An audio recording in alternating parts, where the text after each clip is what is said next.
Coach Bieniemy here with me. And Coach, you started mandatory minicamp with a trip to the White House. Yes. How great is that to start a new step in a new chapter with a reminder of just what you're working for and wanting to build here?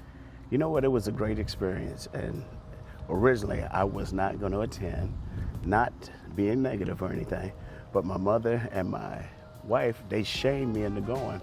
They were like, listen, there ain't enough work. You can do the work when on your free time. You have to go to the White House. And I'm glad I had that opportunity to do so.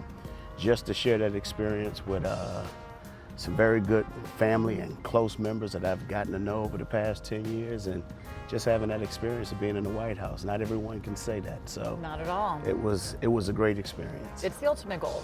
Yes. And it's what you're charged with building here. Exactly. And you finished mandatory minicamp for the most part, right?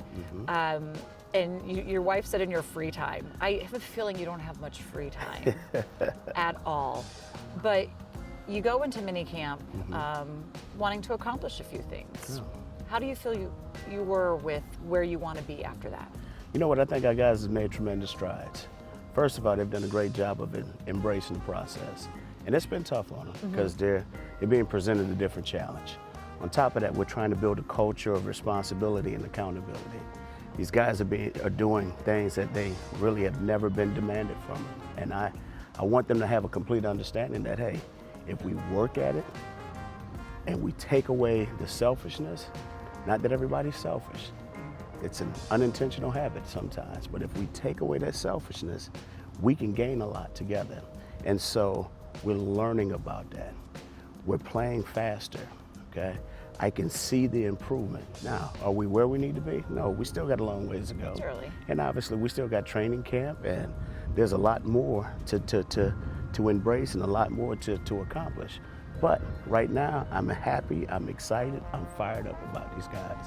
That expectation, you probably didn't have to work on a lot when you were with the Chiefs, and now you're kind of reestablishing, resetting for good reason of this offense has the ability to take that next step. Changing a mindset, though, is basically what you're up against. What is the biggest challenge in doing that? Just getting guys to believe that they can do it all the time, you know, and just understanding that, hey, what you put in today is going to eventually pay off down the line. When you're doing something like this, it's hard to see and project. And so I just want guys to understand that, hey, if you work at it, guess what? Things will happen to you. It's a reason why you became a professional football player, because at some point in time in your life, you decided that this is what you wanted to do. So the only thing that we have to do is make the decision every single day that we're going to do all the little things necessary to help us to be the best team that we can be. And that's what this is about. When I ask you before, like, what is your offense going to look like? You say, I want to put the guys in the best position that they can succeed, to build towards their strengths. Where are you in understanding that from your players? You know what? I think we're growing a great understanding of what we have, but I still think there's a lot more to uncover. And some of these guys have put on a great amount of display of, you know, performing and doing all the little things. And some of them we're still just learning just some of the things because we're challenging them to do certain things that they have not done before.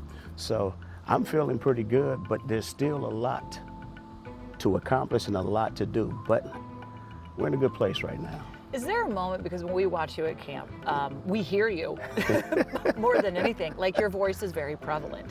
And there's times where you'll pull the first team if they didn't do it right, or you'll make them rerun it and pull it back. Like there's an attention to detail that as an observer we are noticing. What is the biggest thing that you're finding from how the players are receiving that? Here's the thing, I think the players, I know they don't like it, which is fine, and that's okay. But they understand why I'm doing it. That's good. It's because we can't take anything for granted. And the thing I want them to control is the things that they can control. You can control how you get out the huddle. You can control knowing the alignment. You can control your effort. Those are the things that you can control. The things that you can't control, those are the things that'll take care of itself. You know what I mean? Like if you don't know, that's okay. But as long as you go out there and you're in the right position and you're playing fast, great things happen in this sport if you're playing fast. So I want these guys to gain a great perspective on you can accomplish anything if you're just willing to put in the effort. I always say it should be like a love-hate relationship, right? I want to hate you when I'm in it, but then love you later because I see the results of what you're putting out there. Where are you with the comfort level of your quarterback room? You know what? I think we're in a good place. Sam he's growing. I love his confidence. I love his instincts. I love the way he autocorrects. And I just love his demeanor. Now, people probably can think that Sam is not very vocal or not very strong because he's a subtle but solid and confident kid. He's not going to really show you anything. He just remains calm. And that's what I love about him. Through the good and through the bad, he remains the same. And that's the sign of a confident player who understands what it takes. Jacoby has done a hell of a job. He's done a great job. He's showing Sam what it takes to be a consistent professional. And I think the leadership that he provides and how he shows and how he handles and conducts himself on a day-to-day basis is great for Sam. It's not anything that I can give him as a coach. I think it's great that he has that example in the room. I've just been enjoying watching these guys work. I've been enjoying the way they communicate, and I've been enjoying just them coming to work and having the questions about everything and then having input. And then I also like to hear exactly what are they seeing. I might see it a different way, but that does not mean they're the one playing the position. I need to know exactly what they're seeing, how they feel. So I feel pretty good about where we are and where we're going, and I'm just excited about continue to build in this relationship, and it's fun. For practice to really be successful and your players to get the best out of it, it can't be one-sided. No, right? Not at all. So where are you in what the defense is kind of giving the guys and what you see from that side of the ball? Because you're also the assistant head coach, and I don't know how much time you can actually pay or look or watch and pay attention to the defense, but how do you find that matchup going early on? You know what? It's always good when it's going back and forth. Yeah. You don't ever want it one-sided. If it's one-sided, there'll be a whole lot of trouble. But I love what our defense is doing. I'm a fan of a lot of these guys. Yeah. This is the first time they're hearing about this, but I am a fan, and they are fun to watch. And the thing that I love the energy and the excitement that they bring. And it's gonna help us to be better. And I love the camaraderie that they present, and then just the relentless effort to the ball. He made a play in the end zone and deflected a pass, and I flipped it because he went all the way out of his comfort zone to make an uncomfortable play, which is outstanding.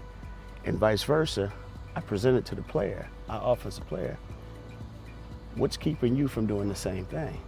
This is about making sure that we're playing with that second effort, doing all the little things that we can do to make that play into a positive one. So we can't deny ourselves that opportunity. So it's been great. It's been great watching these guys work. It's been great getting to know them. I'm excited about camp and watching everything unfold because we are going to have some good days. They're going to have some good days. But together, we're going to grow. You mentioned the challenge of the guys kind of grasping a new offense, and it's a lot right now. I'm still early on to get to where you want to be with that and how the defense can challenge. Where are we further along in the role of what the assistant head coach is for you and understanding what those responsibilities are? You know what? It's been good. I'll say this. I just finished training camp, and so I got all those schedules worked out, so now we can finally focus on that and get that done and taken care of. And it's been a great experience. And I'm still working on different schedules that are presenting itself throughout the course of the season. So it's been great for me. It's taking on a new challenge and just understanding some responsibilities. Sometimes you think you know it all, but you really don't know it until you have to do it and get it done. So it's been a great experience for me, and I am loving every single moment of it. You know, Coach has mentioned that he's giving it to you, and that was the whole purpose of bringing you in here, is giving that responsibility and lightening his load just a little bit. What's the next 6 weeks like for you before training camp? Sleep. What does that look like? Sleep. Have you slept since the Super Bowl yet? I've slept a little bit, but I will say this, just spending time with the family. You have to get away. Yeah. Sometimes you don't want to get away because we're creatures of habit, but you have to get away because it puts you in the zone to whereas you can't wait to get back. So it's about getting away and relaxing, taking a moment or two away, and then, you know, when it's time to come back, we come back with nothing but energy because we got to jump on this bus, and we got plenty of bus stops to make ahead and a lot of road to cover, and we got a lot of ground to cover that I can't wait to get to the destination. The first layer of the foundation has been set, so we can't wait to see how you continue to build this offense and shape and mold this team. So complete the sentence for me. The 2023 season for Eric Bieniemy will be a very fun and exciting one. Enough said. Thank you, Coach. Thank you.